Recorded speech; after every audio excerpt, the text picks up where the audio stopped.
আসসালামু আলাইকুম প্রিয় দর্শক, আমি আমিনুল ইসলাম শান্ত আপনাদেরকে স্বাগত জানাচ্ছি আন্তর্জাতিক রাজনীতি বিষয়ক আলোচনা অনুষ্ঠানে।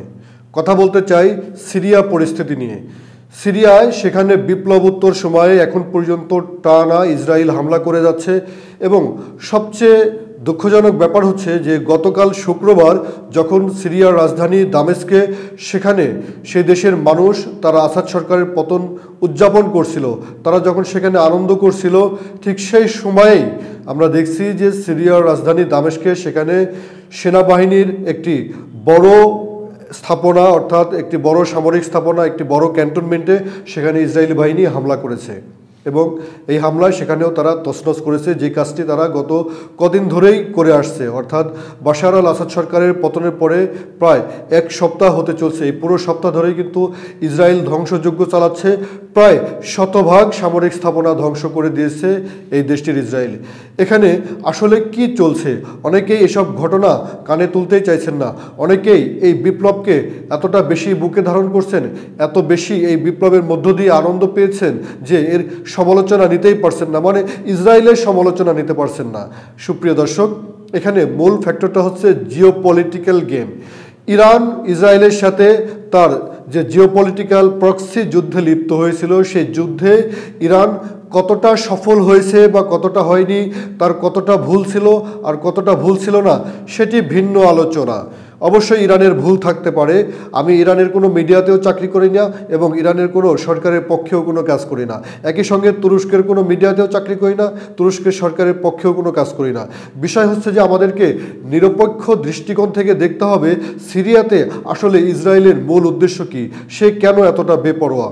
প্রথম দিকে অর্থাৎ সিরিয়ায় বাশার আল আসাদ সরকারের পতনের পরেই প্রথম দিনেই তারা যে কাজটি করেছে, যে গোলান মালভূমি তারা দীর্ঘ এত বছর ধরে দখল করে রেখেছে সিরিয়ার নিকট থেকে, সেই গোলান মালভূমির যে একটি সীমান্ত ছিল, একটি যে আন্তর্জাতিক সীমারেখা ছিল, সেই সীমারেখা অতিক্রম করে একে তো তাদের অধিকৃত মালভূমি তারা দখল করে রেখেছে, এটি অতিক্রম করে বাফার জোনও অতিক্রম করে তারা বিভিন্ন অঞ্চল দখল করে নিয়েছে। আর সবচেয়ে জঘন্য যে কাজটি করছে ইসরায়েল, সেটি হচ্ছে যে পুরো সিরিয়ার বিভিন্ন জায়গায় যে সামরিক স্থাপনা রয়েছে, সামরিক অস্ত্রের গুদাম রয়েছে এবং মিসাইল উৎপাদন ক্ষেত্র রয়েছে, এমনকি তাদের রাডার সিস্টেম যে সকল রয়েছে, গতকালকে যে হামলাটি করেছে এই হামলার মধ্য দিয়ে তাদের রাডার সিস্টেমও ধ্বংস করে দিয়েছে। তার মানে কি, একটি রাষ্ট্রে বিপ্লব মানে কি এই যে পার্শ্ববর্তী আরেকটি শত্রু রাষ্ট্র, বিশেষ করে মুসলমানদের চির ঘোরতর শত্রু, সে একতরফাভাবে হামলা করে যাবে, কেউই তার প্রতিবাদ করবে না? সুপ্রিয় দর্শক, বাস্তবিক অর্থে কিছু আরব রাষ্ট্র তারা এই নিন্দা জানালেও কেউই কিন্তু সে ধরনের প্রতিবাদ করছে না এবং সত্যিকার অর্থেই গোটা বিশ্বে অনেক মানুষ আসাদ সরকারের সমালোচনা করছেন, সেই সমালোচনা আমরাও করি, সে ব্যাপারে কোনো সন্দেহ নেই। কিন্তু আসাদ সরকারের পতন মানে কি এই যে এই রাষ্ট্র ইসরায়েলের নিকটে কেউ লিজ দিয়ে গেছেন? সুপ্রিয় দর্শক, এখানে যে ঘটনাটি ঘটছে সেটি হচ্ছে পুরোপুরি সিরিয়াকে একেবারেই নির্মূল করে দেওয়া, সিরিয়াকে ধ্বংস করে দেওয়া। ইসরায়েল রাষ্ট্রের জন্ম হয়েছে ভূমি দখলের মধ্য দিয়ে, এই বিষয়টি আমাদেরকে খুব ভালোভাবে বুঝতে হবে। ইসরায়েল রাষ্ট্র তৈরি হয়েছে ভূমি দখলের মধ্য দিয়ে, ফিলিস্তিনিদের ভূমি দখল করছে, ফিলিস্তিনিদের শরণার্থী করে তারা ভূমি দখল করেছে। শুধু তাই নয়, এরপরে যে ঘটনাগুলো ঘটছে, তারা পশ্চিম তীর, গাজা, বিভিন্ন জায়গায় তারা ভূমি দখল করেছে এবং মিশরের নিকট থেকে সিনাই উপত্যকা দখল করে নিয়ে পরবর্তীতে চুক্তির মাধ্যমে কিছুটা দখলে রেখেছে, কিছুটা ছেড়েছে। সিরিয়ার নিকট থেকে গোলান মালভূমি দখল করে নিয়েছে এবং গোলান মালভূমির কিছু অংশ লেবাননের নিকট থেকে দখল করে নিয়েছে এবং দক্ষিণ লেবাননের বেশ কিছু মালভূমি তারা দখল করে নিয়েছে। এভাবেই অধিকৃত অঞ্চল নিয়ে ইসরায়েল রাষ্ট্র তারা প্রতিষ্ঠিত করেছে এবং পর্যায়ক্রমে তাদের এই দখলের নেশা কিন্তু থামেনি। এখন যেসব যুদ্ধ ইসরায়েলের সঙ্গে হয় সেগুলো কিন্তু ইসরায়েলের এই দখলদার আগ্রাসীর মনোভাব থেকে। তাহলে সিরিয়ায় সে কেন আগ্রাসন চালাচ্ছে? আমি বাংলাদেশের ঘটনা দিয়ে একটু আপনাদের সামনে এই বিষয়টি ব্যাখ্যা করতে চাই। ধরুন, বাংলাদেশে হাসিনা সরকারের পতন হয়েছে, এই দেশে একটি বিপ্লব হয়েছে, এই বিপ্লবের সঙ্গে সিরিয়ার বিপ্লবকে অনেকেই মিলিয়ে দেখতে চান। তাহলে এবার একটু এভাবে মিলান না যে এখানে হাসিনা সরকারের পতন হয়েছে, এখানে একটি নতুন সরকার হয়েছে, এখন যদি ইন্ডিয়া এসে এখানে বাংলাদেশের মেট্রো রেলকে বোমা মেরে উড়িয়ে দেয়, অথবা এখানে বাংলাদেশের ক্যান্টনমেন্টকে বোমা মেরে উড়িয়ে দেয়, অথবা এখানে আমাদের যশোরের ক্যান্টনমেন্টে ইন্ডিয়া এসে হামলা করে, সেটি কি বাংলাদেশের বিপ্লবীরা মেনে নেবেন? সেটি কি বাংলাদেশের জনগণ মেনে নেবেন? সেটি কি বাংলাদেশের সেনাবাহিনী মেনে নেবে? সেটি কি বাংলাদেশের অন্তর্বর্তীকালীন সরকার মেনে নেবে? যদি না নেয়, তাহলে সিরিয়ায় কেন সব কিছু মুখ বন্ধ করে সহ্য করা হচ্ছে? পুরো সিরিয়ার টোটাল জাতীয় শক্তি, টোটাল তাদের যে নিরাপত্তা শক্তি, সামরিক শক্তি পুরোপুরি ধ্বংস করে দেওয়া হচ্ছে, সব জায়গায় ধ্বংসযজ্ঞ চালানো হচ্ছে।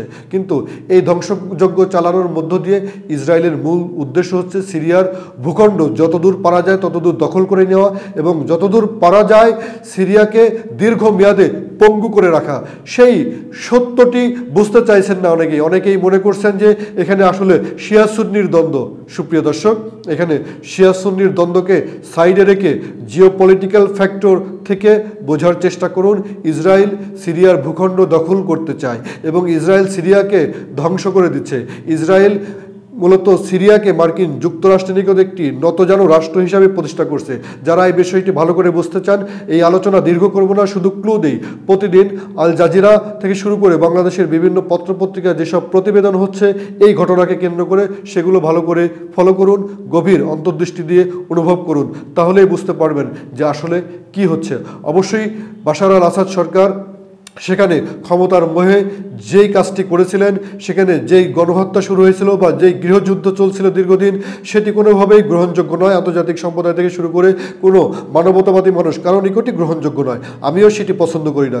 কিন্তু এর অর্থ এই নয় এখন যারা বিপ্লব করেছেন তারা নীরবে মুখ বন্ধ করে থাকবেন আর ওদিক থেকে ইসরায়েল এসে পুরো সিরিয়া ভূখণ্ড তারা দখল করে নেবে। যদি তাই নয়, তাহলে অনন্তদূর ভবিষ্যতে ইরাক, ইরান এবং আশেপাশের অন্য মুসলিম রাষ্ট্র যেগুলো রয়েছে, ইয়েমেন, তুরস্ক, সবাই কম বেশি এক ধরনের ইসরায়েলি থ্রেটের মুখে পড়বে, সে ব্যাপারে কোনো সন্দেহ নেই। আর ওদিকে ফিলিস্তিন কতটা নিশ্চিহ্ন হয়ে যাবে সেটি বলার অপেক্ষাই রাখে না। সবাই ভালো থাকুন। অনুষ্ঠানটি দেখার জন্য ধন্যবাদ।